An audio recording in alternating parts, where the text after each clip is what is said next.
सारे duplicate helmet बंदे कहते हैं बिकॉज रविंद्र जी हेलमेट तो ये पहना है लेकिन अगर हम अगर जाते हैं बाहर तो हेलमेट पहनना ज़रूरी है, क्योंकि अगर हेलमेट ना पहनने से ना एक्सीडेंट का हम सम्मुखीन हो सकते हैं। और क्या और अभी आप सफर कर रहे थे, हाँ हेलमेट नहीं लगाए हुए, तो हाँ आपको हेलमेट किसने दिया? आप लोगों ने दिया, क्योंकि आप चाहते हैं कि हम जो सब एक्सीडेंट हो मतलब यहाँ पर हो रहे हैं, अगर हम अगर हम मतलब क्या बोल रही हूँ, अगर हम सम्मुखीन होते तो हमारा ही लॉस होता ना, हमारे पापा मम्मी की जो लॉस होता, हम हमारा अगर सिर मतलब क्या टकरा जाते कि क्या होता, कि उनका ही पैसा खर्च होता कि आप हमको हेलमेट देकर ही हमको एक्सीडेंट से मतलब क्या रोक दिए। पर हेलमेट पहनना ज़रूरी है। हेलमेट पहनने से ही हम एक्सीडेंट का सम्मुखीन नहीं होंगे, कि कुछ भी नहीं होगा हमारा। लोग ऐसा भी करते हैं कि दूर तक जाने के लिए लोग हेलमेट नहीं लगाते और हाँ वो सोचते हैं कि मतलब अगर हमारा कुछ नहीं होगा, उनका कॉन्फिडेंस होता है कि उनका कुछ भी नहीं होगा, इसलिए वो फ्री छोड़ देते हैं। और अगर वो भी आसपास भी जाते हैं, वो ट्रैफिक, वहाँ पर ट्रैफिक भी ना हो, वो अगर आसपास भी जब जा रहे हैं तो उनको हेलमेट पहनना ज़रूरी है। हेलमेट मतलब हमको सुरक्षा ही देती है बस। आज आपको हेलमेट दिया गया हाँ। है, कैसा फील हो रहा है? हाँ, अच्छा फील हो रहा है कि आप हमारे लिए अच्छे सोचे, इसीलिए हमको आज मतलब आप लोगों ने हेलमेट दिए कि हम मतलब इतना दूर आ रहे हैं पढ़ाई करने के लिए। अगर हमारा एक्सीडेंट होता तो हमारे पापा मम्मी का ही लॉस होता ना, वो हमको इतना पढ़ा रहे हैं, हमको फ्यूचर दिखाने के लिए बस। तो जब भी आप अगली बार से टू व्हीलर में जाएंगे हाँ। तो हेलमेट आप पहनेंगे? हाँ, पहनेंगे हम। मेरे क्वेश्चन रहेंगे आप सर, आप परिचय के मोहताज नहीं हैं, सभी सारा भारतवर्ष में आप हेलमेट बैन के नाम से जाने जाते हैं, तो आज आप भुवनेश्वर का दौरे किए हैं, यहाँ पे भी आप कैंपेन चला रहे हैं, सबसे पहले इसके बारे में बताइए। यहाँ पर मैं धन्यवाद देना चाहूँगा जो ट्रांसपोर्ट कमिश्नर हैं अमिताभ सर का मैं नाम पूरा नहीं वो जान पा, अमिताभ ठाकुर जी, उन्होंने आमंत्रित किया है फिल्म फेस्टिवल के माध्यम से। अब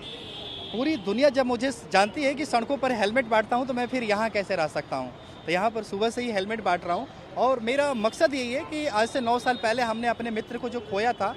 और उसके एवज में मैंने उसी दिन से प्रण लिया था कि भारत के हर नागरिक को मुझे अपना मित्र बनाना है, और उसी लिए सड़कों पर हेलमेट लेकर के उतरा हूँ। और आज जो यहाँ पर लोगों को दे रहा था जब हेलमेट, तो मुझे बिलीव नहीं हो रहा था, वो तो शाश्वत मतलब सड़कों पर लेट करके मुझे प्रणाम कर रहे हैं, कह रहे सर हमने आपके बारे में सुना है, देखा है, लेकिन मेरी गलतियों को आप पकड़ेंगे और आप खुद ही आकर के हेलमेट दे रहे हैं, ये मेरे लिए बड़े आश्चर्य की बात है। और आई थिंक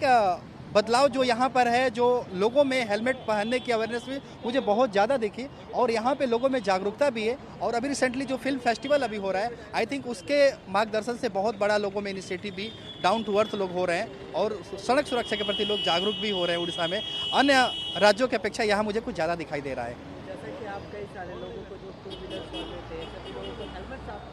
हेलमेट दे रहे हैं, तो उसी के साथ आपने कई लोगों को जागरूकता भी फैलाया, तो इसके बारे में बताइए। सर जागरूकता ये है, मेरा तो सिर्फ एक ही मानना है कि आज जो भारत की सड़कों पर जो 1.5 लाख मौत हो रही है, उनमें से 50,000 वो लोग मर रहे हैं जो घर के सिंगल चिराग होते हैं, उनमें से एक मेरा मित्र भी था। तो जो भी माता पिता अपने जिनकी एक औलाद है, अब जिस तरीके से उन्होंने अपने बच्चे को जूते और चप्पल पहनाना सिखाया, आज हेलमेट नहीं सिखा रहे हैं, तो जिनकी एक औलाद है, मेरी एक ये भी अपील है कि आप अपने बच्चों को शिक्षा के साथ सड़क सुरक्षा का भी संदेश वो चीज़ें दें, तभी वो बच्चा भविष्य में जा करके मेरे दोस्त की तरह गलती नहीं करेगा, और कहीं ना कहीं इस तरीके से सड़कों पर किसी माँ और बेटे का रिश्ता जुदा नहीं होगा। और जिस तरीके से मेरे दोस्त का एक हेलमेट ना पहनने की वजह से मृत्यु हुई, मैंने ये लिया कि भारत के हर नागरिक को एक स्मार्ट रोड यूजर बनाना है, और उसी चीज़ को लेकर के मैंने सुप्रीम कोर्ट से भी जो 4 साल के बच्चे के ऊपर हेलमेट का कानून पास करवाया। तो मुझे खुशी है कि अगर उड़ीसा के अंदर अगर ऐसे बड़े बड़े जो युवा हैं, अगर छोटे बच्चों को लेकर के बड़े गार्जियन तक इनिशिएटिव अगर जा रही है घर तक, तो एक बहुत बड़े बदलाव आने की ये भी है, आर्ट है। सर, अगर हम भुवनेश्वर की बात करें, तब तक कितने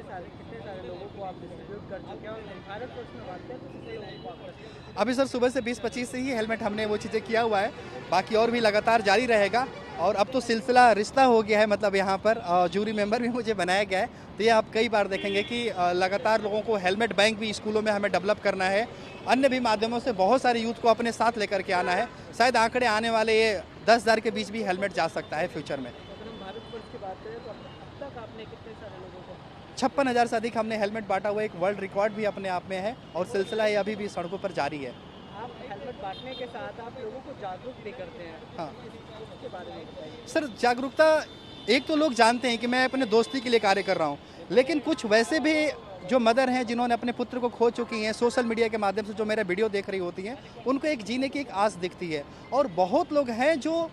हताश हो गए थे कि जिस परिवार में हादसे होते हैं मेरे दोस्त की तरह, वो परिवार जीवन भर के लिए गूंगा बन जाता है और आज तक किसी गूंगे के इतिहास ना दुनिया सुन पा रही है ना लोग सुन पा रहे हैं। लेकिन वो जो परिवार है वो कहीं ना कहीं मुझसे देख करके मोटिवेशन पा करके वो आज सड़कों पर मेरी तरह लड़ाई लड़ रहे हैं। वो भले सोशल मीडिया पर या ऐसे लाइमलाइट में ना है, लेकिन लड़ रहे हैं, लेकिन हमसे वो कनेक्ट में है। तो उसी तरीके से मैं चाह रहा हूँ कि जिनके दोस्त के साथ अभी कोई हादसा नहीं हुआ है, वो फ्यूचर में ना हो, तो वो लोग आज ही अपने बच्चों को, चाहे बर्थडे हो या किसी भी ओकेजन हो, शादी हो, मतलब अब उनको बहाना मिल गया कि मुझे किसी तरह से हेलमेट देना, और लोग चुप्पी तोड़ करके ऐसा कार्य कर भी रहे हैं। और हमें लगता है कि आज जो यहाँ पर भुवनेश्वर की सड़कों पर देख रहा हूँ कि 100% लोग हेलमेट पहन रहे हैं, तो कहीं ना कहीं उसी का ये नतीजा है।